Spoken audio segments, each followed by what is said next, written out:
एक शांत दोपहर, बर्फ से ढकी वादियां और अचानक गोलियों की गूंज।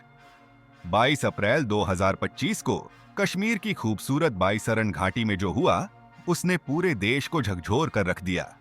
यह सिर्फ एक आतंकी हमला नहीं था, यह भारत की संप्रभुता, सुरक्षा और सहिष्णुता पर सीधा हमला था।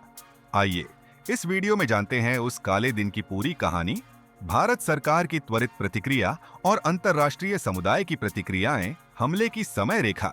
22 अप्रैल 2025 मंगलवार दोपहर 2:30 बजे अनंतनाग जिले के बाईसरन घाटी में, जिसे मिनी स्विट्जरलैंड कहा जाता है, 7 आतंकवादी सैन्य वर्दी में AK-47 और M4 कार्बाइन से लैस होकर पहुंचे और पर्यटकों पर अंधाधुंध गोलीबारी शुरू कर दी। इस हमले में 28 लोग मारे गए, जिनमें 25 भारतीय, 2 विदेशी नागरिक, नेपाल और UAE से और एक स्थानीय निवासी शामिल थे। 20 से अधिक लोग घायल हुए। हमले के दौरान आतंकियों ने पीड़ितों से उनका नाम और धर्म पूछकर गोली मारी। एक स्थानीय शिया मुस्लिम, सैयद आदिल हुसैन शाह, ने पर्यटकों की रक्षा करने की कोशिश की और हमलावरों से भिड़ते हुए मारे गए। दोपहर 3 बजे घटना की जानकारी मिलते ही सुरक्षा बल और आपातकालीन सेवाएं मौके पर पहुंची और घायलों को अनंतनाग अस्पताल में भर्ती कराया गया।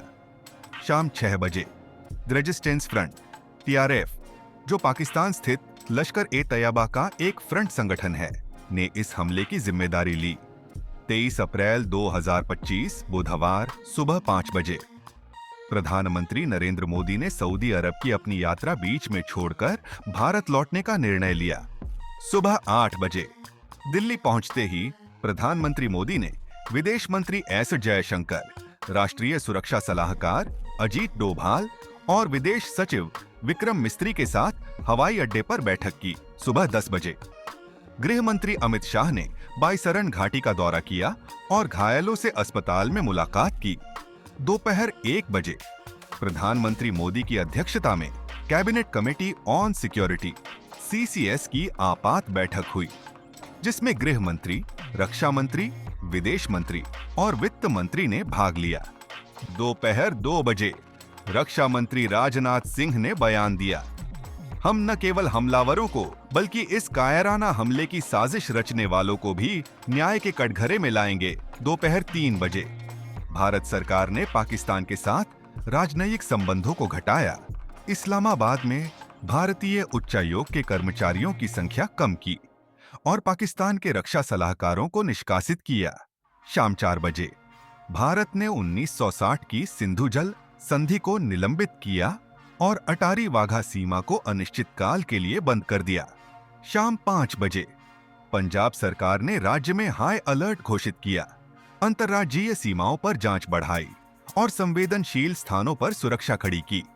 शाम 6 बजे कश्मीर के कुलगाम जिले में आतंकवादियों और सुरक्षा बलों के बीच मुठभेड़ शुरू हुई, जो पहलगाम हमले से जुड़े आतंकियों की तलाश का हिस्सा थी। स्थायी सुरक्षा तैनाती। केंद्र सरकार ने पहलगाम और अमरनाथ यात्रा मार्ग पर सेना और अर्धसैनिक बलों की स्थायी तैनाती पर विचार किया। अंतर्राष्ट्रीय समर्थन। अमेरिका के राष्ट्रपति डोनाल्ड ट्रंप, रूस के राष्ट्रपति व्लादिमीर पुतिन और ब्रिटेन के प्रधानमंत्री सर कीर स्टारमर ने हमले की निंदा की और भारत के साथ एकजुटता व्यक्त की। पहलगाम का यह हमला न केवल निर्दोष लोगों की जान लेने वाला था, बल्कि भारत पाकिस्तान संबंधों में भी नई तनाव की लहर ले आया। इस घटना ने क्षेत्रीय स्थिरता और सुरक्षा पर गंभीर प्रश्न खड़े कर दिए हैं, लेकिन भारत ने यह स्पष्ट कर दिया है कि वह आतंकवाद के खिलाफ किसी भी हद तक जा सकता है। यह हमला हमें यह याद दिलाता है कि आतंकवाद के खिलाफ सतर्कता और एकजुटता कितनी आवश्यक है। हम उन सभी निर्दोषों को श्रद्धांजलि देते हैं जिन्होंने इस हमले में अपनी जान गंवाई। सैयद आदिल जैसे वीरों को हमारा सलाम, जिन्होंने मानवता के लिए अपनी जान कुर्बान कर दी। वीडियो पसंद आया हो तो लाइक, शेयर और सब्सक्राइब जरूर करें और कमेंट में लिखें, क्या भारत को अब और कड़ा रुख अपनाना चाहिए?